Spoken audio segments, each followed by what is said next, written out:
it didn't work out for them. But the good news is they are ready to go next month. They're coming up in about 3 weeks. They're going to go down and check and hang at our place in Belize. So we got them all set up to see everything and fall in love. And they're going to be buying my condo when it's over with. I've learned how to be a realtor and a musician. You find these beautiful places you buy when it's cheap, and then you write a song about it. You make everybody want to go there, and then you run the property value up, and then you sell some of it. I'm working on it. Or you could do that, yeah. That's kind of like a boat. My favorite kind of boat is a friend's boat. That's the best boat there is. But I'm going to play this next one for them and any of you guys. By the way, I did not ask this earlier when I was doing the Belize section, but how many of y'all have been to Belize? Anybody? Wow. Okay, half the crowd. Cool. Awesome. Well, the other guys, we got to get them to go, don't we? Once you've been there, you just fall in love. It gets in your blood, especially Hamburger's Key. That's the island off the coast. So for those of you guys who've not been, I'll give you a quick little rundown. Because the first time I heard about Belize, I thought it was like in Africa or something. I had no idea what was happening. If you look on the map, you know, you got the Yucatan and like, well, you got Cabo, Cancun. I don't know why I'm having a brain fart today. Cancun, Mexico. So it's basically the Yucatan, and it's the first country just below Mexico there. Tiny little country, about the size of New Jersey. Total population of the country is about 250,000. It's a very small country.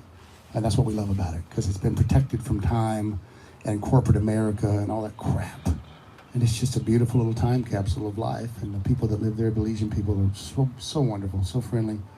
And it's kind of like going back in time in America, maybe 40 years or so, to the old days. It's just things were simple and people were good. And mom and pop, corporate America didn't destroy everything yet. That's where they're at right now. So you fly into the big airport, which is 4 gates. Yeah, it's about the size of the bathroom at B&A, you know, and you walk off the plane, you go through customs, it takes about 30 minutes, and then you go out and you get on what they call the hop flight, which is one of those 15-seater Cessnas. You can jump in there and you feel oh, and that's when the adventure hits you, because now all of a sudden, most of us have never been on those little planes, and so all of a sudden it kind of feels like an adventure, like you're in an Indiana Jones movie or something. You're taking off of this and you're flying over this beautiful water and got the jungle down there, and you just feel like you're going back in time. And then about 15 minutes later, you land on the island. It's right there. And it's not a dirt runway. It's just a landing strip. You land, and they come out and pick you up on your golf cart. You spend the rest of the week getting drunk as hell driving this golf cart all over the island, having a blast. Everybody friendly, everybody loving it. And you just feel like the rest of the world, you totally forget the rest of the world exists. And when it's time to leave, it's one of those rare places that you don't really want to leave. If you ever have one of those. We probably had them a lot when we were all kids, you know. We went to the beach and you were a kid and you didn't want to leave, come back home. That's what this place feels like. So anyway, there's an area of the island way, way up north. The island itself is about a mile wide, about 30 miles long, north and south. It's a barrier island. Sits right off of the second largest barrier reef in the world, behind the Great Barrier Reef. It's from Honduras all the way up to Mexico. And that's what makes it, because it's about 300 yards. That 1,000-foot water comes up and hits the reef, and it's 10 feet deep on this side of it. And they don't even have a tide on this side of it. It's just so perfect and placid. Turquoise and blues, and it's paradise. It's untouched. And you load your golf cart up one morning, you head up north. There's one road. You can't get lost. If you get drunk, find the ocean. You'll know if you got to go right or left. That's all you got to do. It's so easy. And you will get drunk, by the way. There's nothing else to do on the island. Anyway, there's plenty more to do on the island. But you head up north and you keep going until the road runs out. The paved road runs out pretty fast and turns into this little sand ruts and some sand thing, and it takes off into the jungle. And just about the time you've gone about 4 or 5 miles on this in a golf cart, and the girls are going, oh, we need to turn around, we need to slow down. Just about the time you get there, you come out of this opening in the jungle onto this beach. And the beach is about as wide as this dock or this deck. And you got that gorgeous Caribbean Sea on one side and that lush jungle on the other. And there's this little trail. And it just ducks up in the jungle and back out onto the beach. And you got the palm trees that grow sideways out over the ocean like you see in the postcards. And there's not another human being. For about 5 miles, you own the entire thing. There's not Marriotts and Hiltons and Margaritavilles all blocking the views and everything and building fences and saying, you can't come here. It's just paradise. Like it's been for 1,000,000 years. It's called Tranquility Bay. I'm going to take you there right now if I can.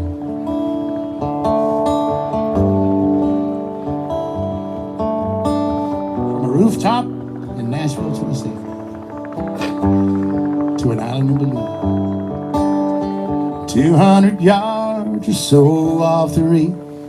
2 pina coladas cost me 20 beliefs. Nothing to do and I've got nowhere to be today. Okay. I've been running away from all the madness back home. Now the tackle box sea bar is where I belong. Watching the bay fish, writing this song, wasting another day. Down here on Tranquility Bay, I took a 2-hour flight. Now it feels like I'm a million miles away. With that turquoise water soaking up the sun, I'm working my way through this coconut run from an old wooden deck chair just off the edge of the shade. I found heaven on earth.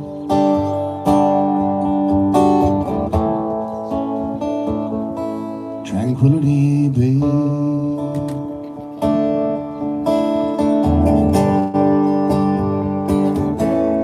I met a new friend, Roberto.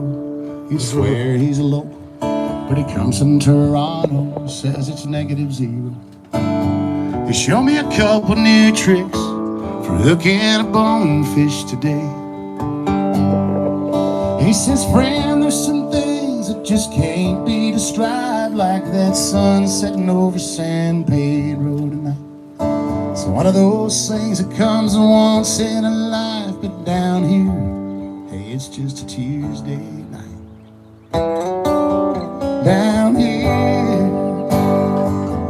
on Tranquility Bay, I took a 2-hour flight. Now it feels like I'm a million miles away. With that turquoise water soaking up the sun, I'm working my way through this coconut run from an old wooden deck chair just off the edge of the shade. I found heaven on earth.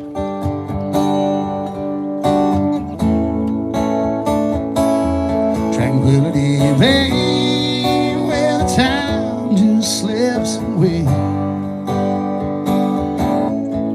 And if you listen close, you'll hear the ghosts of the mind and spirit say, what would all of the gold in the world be worth if today was your last day? 200 yards or so off the reef. If you're looking for answers or maybe some peace, and there's gonna be a few bumps along the way. But if you take your time, only a lucky few find it. There's an old wooden deck chair just off the edge of the shade. You'll see a hand-painted sign to guide you along your way to Tranquility Bay. Tranquility Bay, where the time just slips away. Man, I don't wanna go back there today.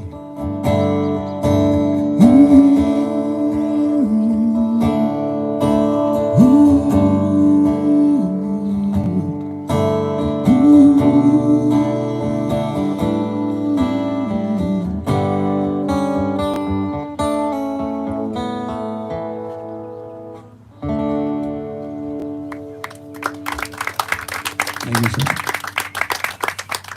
Welcome back. How was your trip?